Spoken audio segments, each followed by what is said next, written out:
Welcome back to the American Media Industrial Complex, or as I like to tell my friends, welcome to the zoo.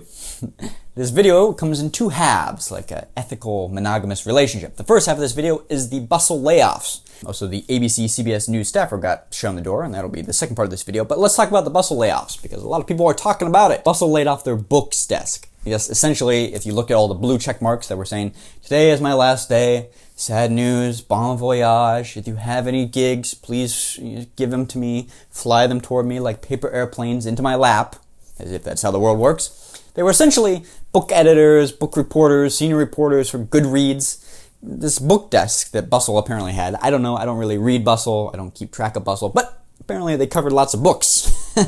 And they were doing so because they are pivoting, as they said, in their rebrand, their big 2020 launch. You cut through all the PR nonsense. What's actually occurring? What's occurring is that Bustle wants to rebrand. They want to do so by having a more serious breaking news, hard news, national news desk, and they're going to hire some marquee reporters that have a couple years experience covering national news, breaking news. And in order to do that, they got to pay a slightly higher salary to poach these journalists from other news outlets. And to get that money, to free up that money to hire these reporters, they're letting off reporters and employees that perhaps had higher salaries and lower traffic than what would otherwise be gained through more mainstream news.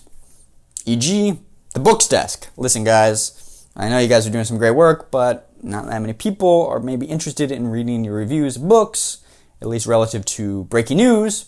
And you guys are all editors and senior reporters, so we're going to lay you off because your salaries are higher and we need to reallocate that money towards hiring more mainstream media reporting. That's what occurred.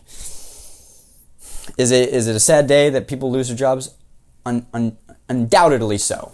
But the other half of the story is the fact that CBS let go of the ABC news staffer that allegedly leaked the footage of them quashing the Jeffrey Epstein story.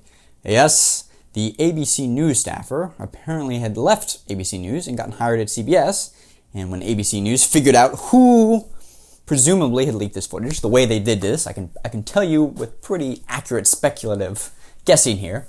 Most media companies have big servers that all their hour-long news broadcasts feed into so that any staff or reporter can find a clip that they can upload to Facebook or Twitter if it suddenly becomes relevant or newsworthy. I'm sure what they did is they looked back at that hour, saw who had downloaded that hour-long footage onto their server, and then seen if they had put it on their Slack, seen if they clipped it, and then emailed it to themselves, which presumably they did. They looked at what individual that was. They realized, oh, that person left our company for CBS. Okay. Ring, ring, ring, ring, ring. Hey, CBS? Yeah, this is ABC News, your friendly neighborhood news competitor just up the street.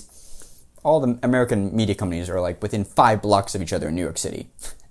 It's a small world. Nonetheless, they have no problem apparently calling up their competitor out of some sort of vindictive we will get you for leaking this footage. It's funny how willing media companies are to protect government whistleblowers at all costs, but heaven forbid their own employer leaks some newsworthy, noteworthy footage. Then, how dare you break our gag order and our intellectual property laws? Listen, CBS, yeah, ABC News here.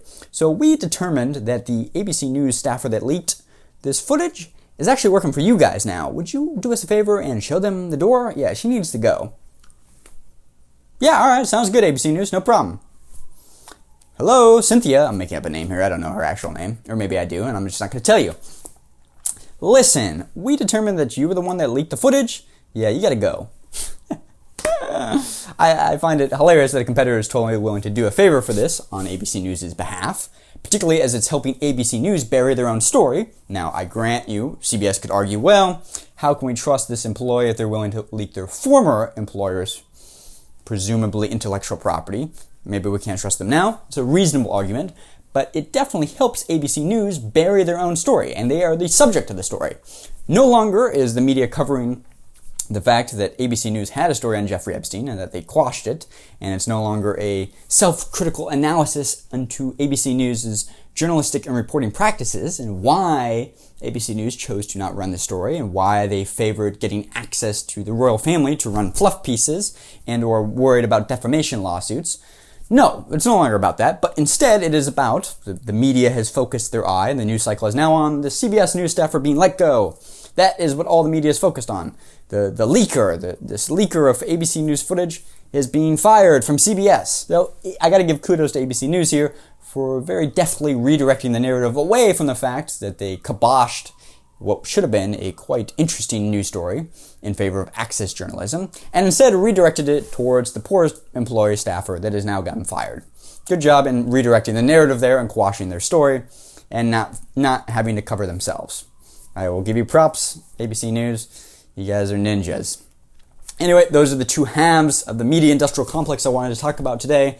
Thanks for watching, guys. If you like this video, give it a like. If you dislike this video, give it a like. If you found me garrulous and animalistic and uncouth, give this video a like. Thanks for watching, guys. I will see you tomorrow. Bye.